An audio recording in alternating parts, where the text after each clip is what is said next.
Everybody, welcome back to my channel. My name is Queenie. For those who don't know me, reviewing Love is Blind season 6, and it's on Valentine's Day. How insulting. They know some of us don't have love in our lives. I was single adjacent up until Saturday. Can you imagine? This man then said, you know what, Valentine's Day is around the corner. I'm not trying to do anything. So we don't have any Love is Blind wine today, but we're gonna have some Sprite and a golden wine glass just to match the vibe. You know what I'm saying?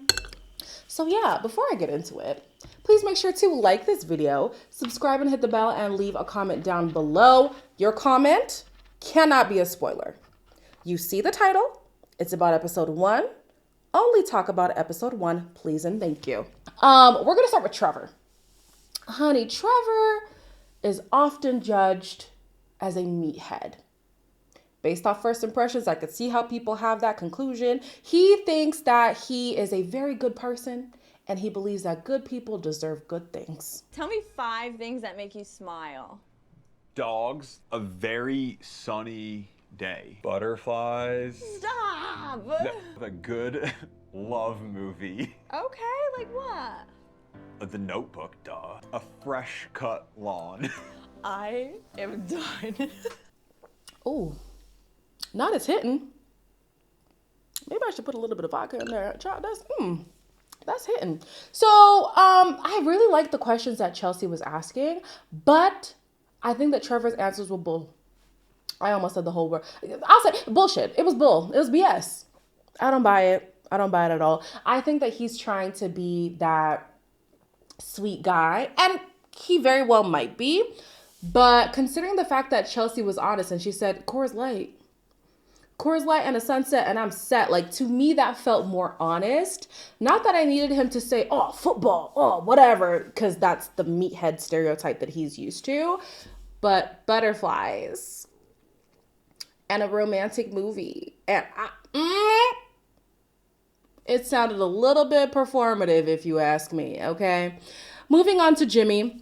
Jimmy comes from a small town that he says many people do not explore out of. So he wants to explore life. Dating 15 women at one time is one way to do that. So he is a little bit out of his depth, but he's honestly making a really good impression. I've decided I want to go to every NFL, NBA, and MLB stadium. Love it. We're gonna take all your wedding recommendations when we get married. Yes, sir. I like going to like wine and like cocktail bars. Like that's more my that's my thing. Like a nice, sexy vibe. It's really hard to say like, oh, my wife is here. No, she is. Jimmy has a good thing going on right now with Chelsea and Jessica. I think I see it more for him and Jessica than I do for him and Chelsea. I think he needs to be careful how many women he jokes about being their wife, his wife. I know that that's what people do in the pods, but it's kind of selling a dream just a little bit. Let's hold off on the whole you're going to be my future wife thing. Just give it a second, okay? Let it marinate. I love that Matthew came prepared with questions. And that's as far as he was prepared, because he did not think that the women were going to ask him questions in return. Sir, then what are you doing here? What is something you think you excel at in relationships? My loyalty and devotion to my partner. What about you? I was just going to ask the questions. I wasn't really anticipating getting the same one back. Number 4, please. This one's been requested a couple times. We try to be something different. What is one of your current short-term goals? I do want to meet the love of my life. I think also being in, like, everyday life, people judge too, you know? What are you looking for? Man, right off the bat, eh? Yeah. I'm certainly not doing this to become a C-list celebrity. So he does say that he needs a little bit more time. And he talks about growing up in an environment where emotions were seen as a sign of weakness. He thought this way up until he went to therapy. And even in therapy, he started off giving very shallow, short answers, but he has opened up a lot more to his therapist. I still struggle with him. So interesting how the episode ended, because I literally wrote, he's treating the women as if he's looking through a catalog. And in a sense, he kind of is going from pod to pod, but it's more so like he's looking for a mail order bride. Like, hey, this is what I want. Do you fit? Yes or no? Nothing about him, Nothing about his own vulnerability. He's not opening up to the women. He's just looking for what he's looking for. If you fit the bill, cool. If you don't, on to the next one. That's not how this works. Great that you're going to therapy and all that, but therapy should have taught you that it requires you to open up to move on to this next level in life that you want to be in. Sir, you didn't think the women were going to rebuttal? You didn't think they were going to ask you a question in return?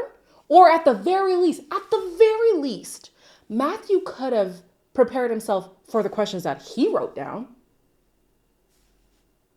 Come on. It's not making... Ooh, okay, see, now I'm frustrated. Let me take a sip because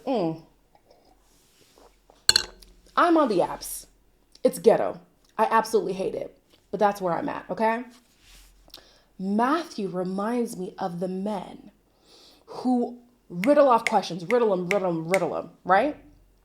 When you ask them a question in return, it's one word or nothing at all, deflection, right? And then these same men are on these platforms complaining about how women don't know how to hold a conversation. It's either you're just spewing off questions, interviewing me as if this is a job, or I'm constantly asking y'all questions and you don't ever ask me in return. It's always just about you. Like Matthew is the personification of the frustrations I have on these dating apps. A lot of men don't know how to engage in an equally balanced conversation. And it's not to say that women don't know either. It's just I'm not talking to women. I'm talking to men. Let me move on before this turns to be about me, okay? AD was won over by Matthew. I don't know how, I don't know why, but she's really a fan of him. She says that she's used to dating ballers and players. And even though Clay is not a baller or a player, to me, he kind of matches that aesthetic. He fits the bill just a little bit. If I see a red flag, I'm like, oh, well, I'll just paint my nails red to match. When I first turned 30, I was trying to hold on to 29 for as long as possible. Oh gosh, why? I just don't want to age, you know? I think I'm ready for that next stage of like settling down. I love that. It's up for the taking. Yeah. Your words of affirmation has been very helpful for me because I was actually kind of doubting myself through this process, you know? At this point, I was conflicted about Clay. Honestly, I will say I'm still conflicted about Clay because Clay is open.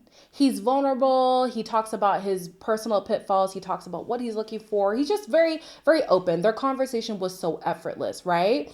But he does match the archetype of the type of men that she's trying to avoid. Is he a baller? No. But he's admittedly a player, very, very loosely. We're going to talk about that later on. So I'm here like, okay, he's open, but on paper, he's what she's not trying to be with. So how much grace should she give him? I don't know. I really don't know. I do like that he effortlessly has this rapport with her already, which I feel like is a struggle with her and Matthew. She likes Matthew.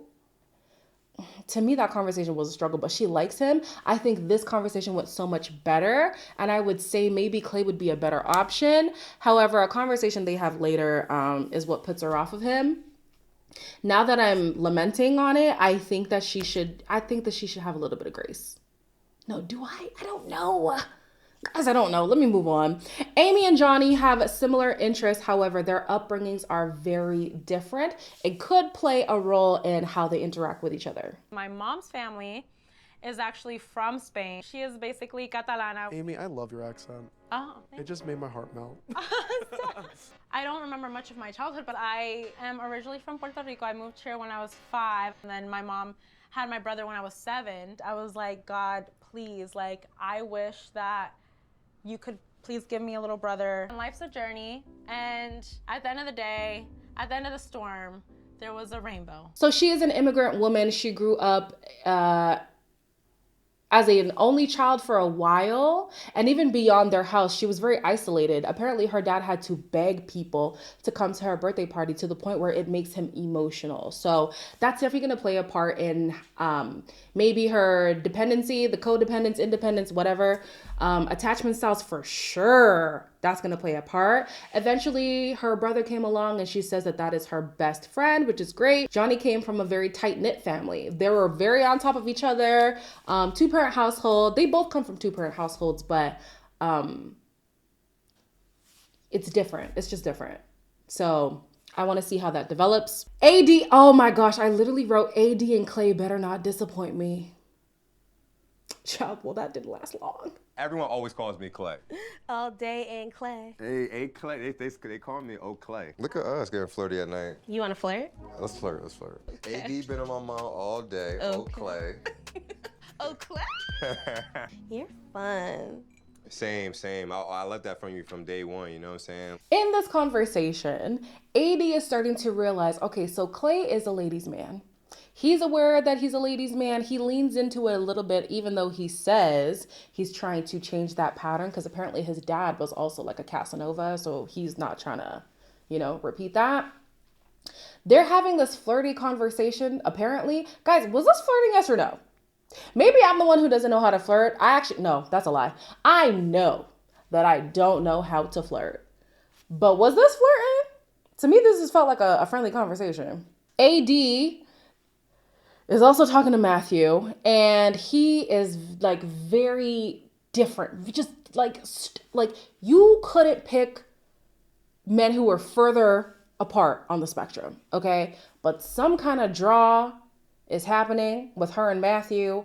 And honestly, the more that I see Matthew, the more I kind of get it. Kind of like a pistachio. He's got like a hard shell, and if you can like crack it, you get like something like really nice on the inside. What is your favorite music genre?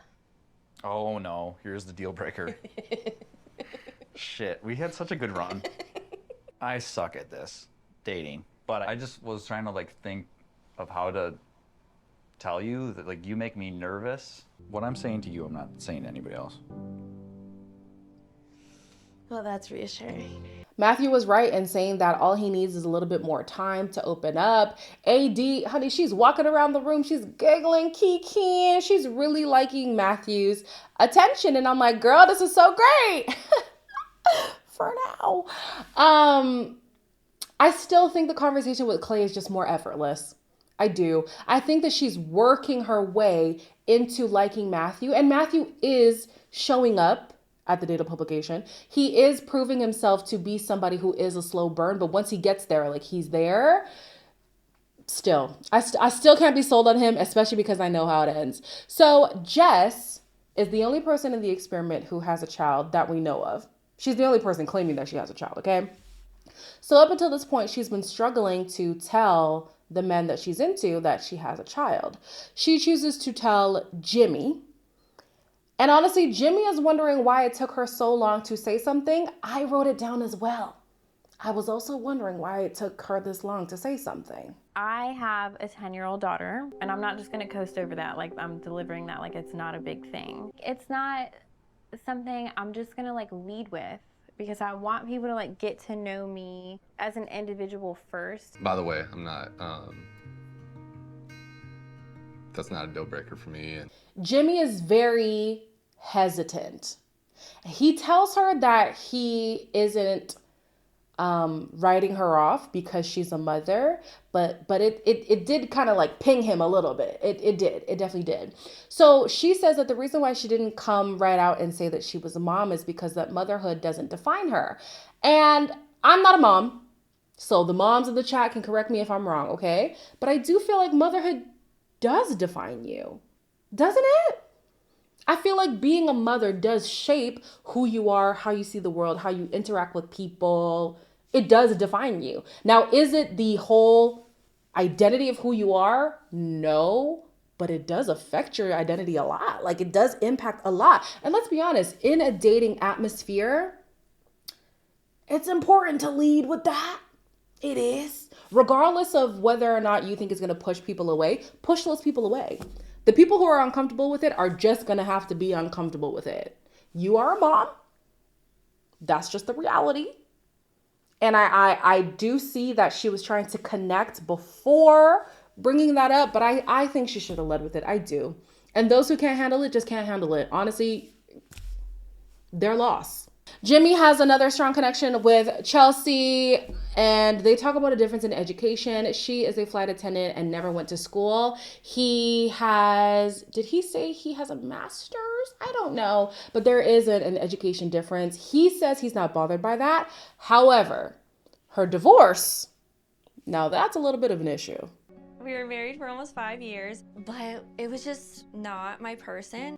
It doesn't scare me. To be honest, I heard bigger news today that scared me a little bit more. Yeah, I just have had a lot dumped on me today. I am so sorry. Are you good? Because I'm good. I'm good. I'm good. I'm just trying to figure out how to change the subject because I don't want to lead you in the wrong direction if I want to collect my thoughts, you know? Mm-hmm. It's kind of hard for me to, I don't know, I was nervous to tell you that. You're not gonna like everyone, and then that's okay. That's the exact opposite of what I'm trying to tell you right now. It's important to remember that Jimmy comes from a very small town, okay? I don't know about his town. I don't know what happens there, but the stereotype with small towns is that people get married at what? 18, 19, latest 22. So I can see why he's a little bit like, ooh, taken aback by all of these bombshells that have been thrown at him, right? You guys let me know how you felt about Jimmy's reaction, because to me, I wasn't mad at it. He's obviously out of his depth a little bit, but I think he's trying to be open. I think he's taking his time to process. He's very evidently overwhelmed by all this information. But I'd rather he be honest than sell the women a dream saying, oh no, that's totally fine, doesn't bother me at all. And then it actually does bother him. In this conversation, he does say that the confession from Jessica did hit him more than he initially let on, but that the confession from Chelsea is not as jarring, is not as shocking to him, but it is a shock, just a little bit. She gets emotional because he decides to shift the conversation just so he has time to process. Do I think he should have shifted the conversation? No. I think he should have sat in that uncomfortability. Ooh, not a hiccup. I think he should have sat in that uncomfortability because relationships are uncomfortable. So if you want to just divert the conversation and never get back to it, I don't know how that's going to serve you in the future. Yeah, I don't know. I'm still not mad at how he handled it though.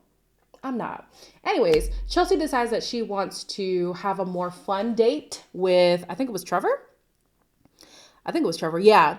But even with Trevor, she has to have that conversation. Luckily for her, it went a lot better than it did with Jimmy. The last girl I was with, I would have put money that we'd get married. Like, we talked about it all the time. I got married very young, and I was married for 5 years. We did not talk about this. Oh my gosh, yeah. At this age, it's very hard to find someone who hasn't either been married or like really close to being married. Yeah. Are you really like ready for something that crazy serious? With you? Yes. Stark difference between this date and the last date. Trevor at least engaged in the conversation. He asked more questions instead of just saying, too much to process, let me move on. Jimmy could work on that, like I said before. But Trevor says, honestly, at our age, it is not surprising that people have either been married or been close to married. People have kids. Like, it's just a reality. And I hate that I have gotten to that age bracket too, child, because everybody, I have kids. I've been married. I just stopped talking to somebody who was married for 7 years. How am I going to compete with that? Not that I have to compete, but it kind of feels like, damn. Okay, so you've been married before. All right. So, okay. That's a lot to process. So, yeah. Trevor fully understands where Chelsea's coming from. He doesn't judge her. He's not writing her off. Chelsea feels a lot better about this conversation, which is great. I do think that maybe she could have a conversation with Jimmy just to further investigate what his reaction was about, because he did say, I'm not saying that I'm done with you. I'm actually saying the opposite. He just needed some time to gather his words. So I hope that Chelsea is able to have that kind of dialogue, because Trevor might be the better option right now, but I still think he's adding a lot of fluff. I don't fully believe Trevor as of yet. Now, this is when things get a little bit spicy. You know what I'm saying? So AD is having a conversation with Amber, and they're talking about a similar connection, but we don't know who the connection is with, okay? She's starting to sense that there's some competition going on with Clay, and this is where Clay admits that his dad was a ladies' man, he used to be a ladies' man, and he's trying to break that pattern. She's receptive to everything he's saying until he wants to know about her physical characteristics. My ego is very huge, like, and it's been a pro and it also been a con for me. My worst fear is like, we fall in love, we have this beautiful connection. It's like, you know, like Love is Blind, like I get it, trust me, I get it. Kind of lean towards more like petite. My favorite attribute is like lips, butt, and all that stuff. If I'm gonna propose, that's something I need to know. Regardless of the emotional connection. Regardless of the emotional connection, you know? I'm not gonna lie to you, I got got. I got got by Clay because the openness and the all that, I was like, oh my gosh, he's so sweet. He's not a player at all. Like, what the heck? And then this conversation, it just blew my mind. Here's what is irritating about this conversation, right? I actually don't think it's an issue for him to want to know some physical characteristics about AD. Apparently in previous seasons, it hasn't been a rule to not talk about the physical. So it's totally fine. It's just because the show is called Love is Blind, there's this unspoken rule that the physical shouldn't matter at all. So let's just not even talk about it, right? The issue that I have and that AD has with Clay is that he is trumping the physical over the emotional connection that they've already built.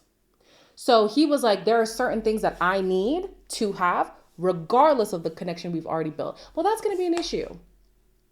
Like what? So all that, the connecting that we've done, all the openness, the vulnerability, it's now irrelevant if I don't have a dump truck, if I'm not a petite woman, if I'm not, what else did he say? I forget what else he said, but all of that is just thrown out the window. That's concerning. So I don't blame her for feeling away. It's interesting though, because everything he's saying, she embodies. Like, she is a petite woman. She is curvy. She got that dumpy.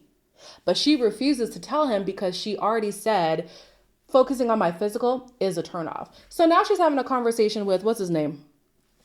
Matthew. In this conversation, I was here like, okay, Matthew, maybe you won me over. You know, he's giving these declarations of love. Well, not love, but close to it. He's being very vulnerable. I'm like, okay, Matthew. I mean, I'll just tell you, I've been thinking about you like all the time. Really? Yeah. Oh my gosh. There's a large part of me that thinks that there's really only two outcomes from this. Yeah. And that's either with you or not. Oh, I was not expecting this at all. Really? Yeah, so it's like I'm not being silent because I'm not happy. I'm just like, I'm so shocked. How important is like ethnicity and race to you? Like when you're thinking about your wife? Not important at all. Oh, okay. What? No, that's great. That's great news. For somebody who said he was very uncomfortable talking about love and these deep feelings, he's definitely come around. So I thought. And he's being intentional about AD. And I was like, wow, I really do love this. I love that he's making her feel reassured. He's letting her know, hey, listen, you are my priority. He asked about the dad, and unfortunately her dad passed away. She didn't have a connection with him, so she's not really bothered, but he wanted to ask for the dad's blessing because he sees himself marrying AD. Allegedly. They have a side conversation, which I wanted to talk about very quickly. She said, how important is race to you? And he says, not important at all. Me personally, I don't like when people say that. I know the intention behind saying that. It's basically saying, listen, your race, your ethnicity is not going to deter me from pursuing things with you, right? But me as a Black woman, as an African immigrant, I need somebody to acknowledge that there are nuances in my culture, in my upbringing, in my family, that you need to either come in understanding or come in with the openness to understand. Race itself, I understand it not mattering, but the acknowledgement that we are not the same race, and that's going to come with a whole different worldview than mine. And I'm either going to come in understanding that or come in with the openness to want to understand that. I think that's important. I'm just saying. Okay. So the episode ends with AD and Amber talking about Matthew. All this time, I thought it was Mr. Casanova, Mr. Clay, who they were in competition with. It's Matthew. He talked about like asking my dad. Oh yeah, before your interview. And if he can't do that, like he'll leave. Do you need to draw me a map so I can come get you? And I was like, and I come get you. It's just getting stranger and stranger as the fucking minutes go by. Yeah, it's literally wild. You dirty, dusty dog. And this is why first impressions are important. Can people change from the first impressions? Absolutely.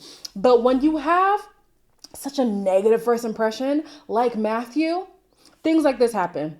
And so here AD is blindsided. She doesn't know what to do because he's giving these women the same lines. Can I talk to your dad? I want to ask for his hand in marriage. I want his blessing. I see myself marrying you. You're my priority. I'm intentional about you. Shut up. Foolishness. Again, I am triggered because the dating scene is exactly like this. Like sometimes you see men give a response to something you say and you know this came from his notes app. You know he's already written it down and sent it to at least 7 other women earlier that day. That's what Matthew is doing, and it's so annoying. A part of me wants to be a little bit lenient just because if he sees himself marrying somebody, of course he's going to say, I want to talk to your dad, get his blessing and stuff like that. Like, I don't think it's wrong to say that to 2 people who you see yourself marrying, but the optics are not good. Anyways, girl, AD, maybe Clay is your, honestly, wait. I swear in the preview, AD was with a black man, was she not? So obviously she doesn't choose Matthew. Don't tell me. That's not a question for you to answer. As always, like, comment, share, and subscribe. I'll see you guys tomorrow for the next review.